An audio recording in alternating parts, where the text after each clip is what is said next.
Dinas Perhubungan Kota Ambon optimistis capai target PAD 2024 6,3 miliar rupiah. Dinas Perhubungan atau Dishub Kota Ambon optimistis dapat mencapai target pendapatan asli daerah atau PAD dari sektor retribusi parkir sebesar 6,3 miliar rupiah pada tahun 2024.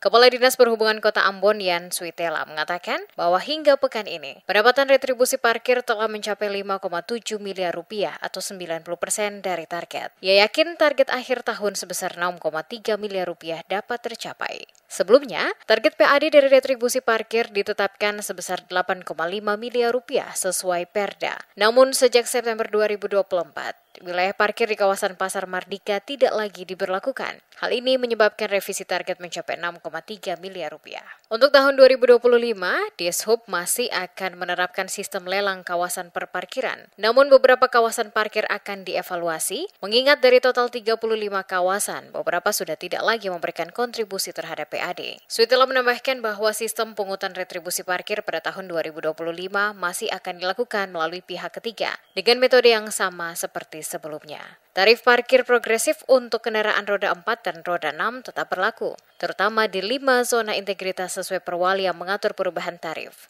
Yang menghimbau pengguna jasa parkir untuk mematuhi aturan yang berlaku dan mengingatkan pihak ketiga untuk lebih disiplin dalam pengelolaan retribusi.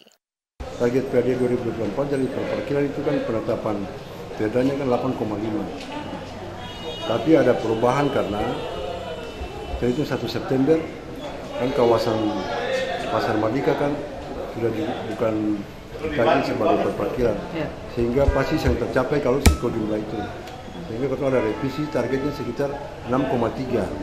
Kalau sampai dengan realisasi sampai dengan bulan ini sudah sekitar 5,7. Jadi betul optimis ya kemungkinan bisa sampai dengan 31 Desember mudah-mudahan kita bisa tercapai.